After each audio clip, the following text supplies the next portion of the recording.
Ramona, जब आपको सारेगामा में इनविटेशन आया कि आप इसमें एज अ गेस्ट आए, तो आपका फर्स्ट रिएक्शन क्या था? मेरा रिएक्शन था oh wow cool, I will get to meet Shaan all over again. और मुझे सुनना भी था क्योंकि हमेशा इन शोज़ के बारे में हम सुनते रहते हैं लेकिन कभी जाके एक्चुअली लाइव पार्टिसिपेंट्स को देखते नहीं हैं। So I want to see how they perform live, किस तरह का केमिस्ट्री है उनके बीच में और ऑडियंस के बीच में, and you know just to see the whole thing. So it's very interesting और मैं काफ़ी एक्साइटेड थी। रमोना, जब आपको अप्रोच करा गया इसके लिए, तो आपको क्या रीज़न दिया गया कि आपको क्यों बुलाया जा रहा है इस शो के लिए? वेल एक्चुअली बात ये है कि MTV has its music summit for AIDS, for the awareness of HIV/AIDS, happening on the 12th of November, and it's this huge event जहाँ पे सब लोग आते हैं, सिंगर्स हैं, एक्टर्स हैं, बहुत से लोग आते हैं और वहाँ पे लाइव परफॉर्मेंसेस होते हैं और थोड़ा बहुत ज्ञान भी देते हैं लोगों को, उनको सिखाते हैं और बताते हैं कि इंडिया में प्रॉब्लम्स क्या है एड्स के बारे में। बिकॉज एवरीबडी थिंक्स अच्छा अगर आप कॉन्डम इस्तेमाल कर रहे हैं मतलब आपको एड्स है, ये ऐसी बात नहीं है। अगर आप इस्तेमाल कर रहे हैं तो आप अच्छी तरह सोच रहे हैं and you are doing the right thing by protecting yourself, by protecting your wife, by protecting your children, और you know lots of other things like that. औरत भी ना कह सकती है.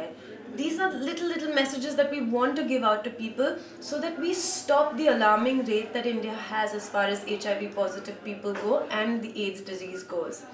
So we're here because we want to tell people over here Z has a great reach, a huge audience, और उसके अलावा यहाँ के जो 12 participants हैं वो भी आके perform कर रहे हैं और शान he's gonna come and he's gonna rock the stage like he always does.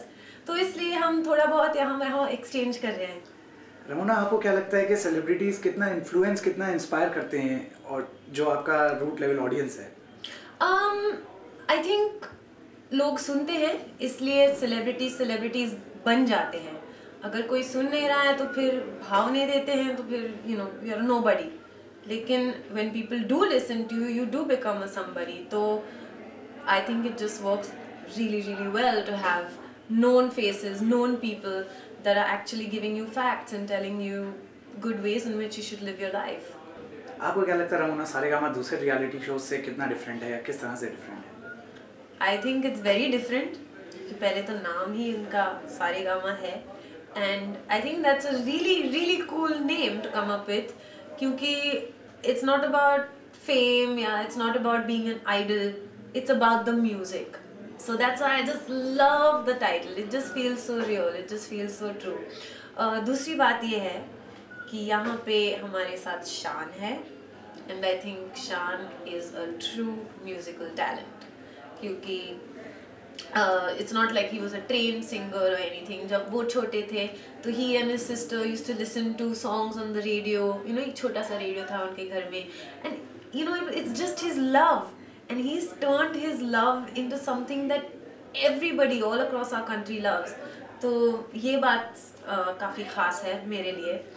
And yeah, basically just all of that. Ramona, आपको क्या लगता है इस तरह के शोज नए टैलेंट को सामने लाने में कितना रोल प्ले करते हैं? I think काफ़ी रोल प्ले करते हैं क्योंकि अगर आप जीते या ना जीते it puts you up on a platform, it gives you a platform. कभी ऐसे लोग आ जाते हैं जो कैरेक्टर्स बन जाते हैं, जीतते भी नहीं है लेकिन they just have such an impact और सब लोग जानते हैं, अगर रास्ते पे चलेंगे तो अरे ये तो वो वाला था। So you know it gives everybody a platform. और ऐसी बात नहीं है कि it's bad or it's good. It's just people going after what they want. Some are lucky enough to get it, some don't. आप कुछ विश करना चाहेंगी पार्टिसिपेंट्स के लिए सारे? Yes, best of luck. Keep rocking like I say on MTV. और अगर you know you don't win, it's okay. It's just a part of the game. Don't give up. Keep trying. और अगर फिर आप successful फिर भी ना हो, then just find another career. So fun.